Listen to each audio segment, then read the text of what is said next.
行政院副院长郑文灿2日带团访问日本东京4天，将对半导体、能源等议题甲日本交流。这嘛是台日断交让将近30天，搁再有行政院副院长去日本访问。郑文灿嘛甲日本的执政党自民党的副总裁麻生太郎见面。学者嘛指出讲，这向定台日的关系，对非官方进一步到半官方哦，算是一大突破。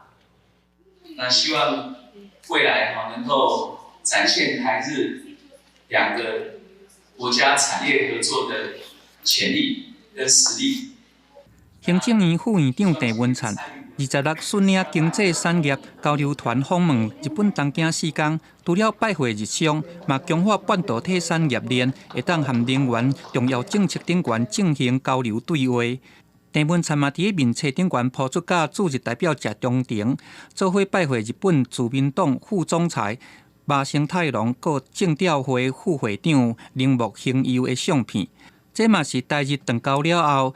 行政部门官员内底第2高层。前一遍傅吉奎访日已经是伫1994年李登辉执政的时期。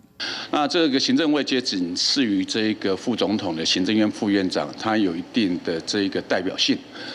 去进行日本访问，可以强化台日之间的关系。这边郑文灿访日，互看作是外交突破，除了经贸议题，嘛去拜会执政党自民党，佮有前首相麻生太郎会谈。郑文灿嘛表示讲，强化台日友好，做伙来拍拼。学者认为讲，这嘛显示出台日关系会对非官方提升到半官方。在自民党本部呢，见到麻生太郎呢，非官方现已到了半官方，我觉得这是一个很大的一个突破。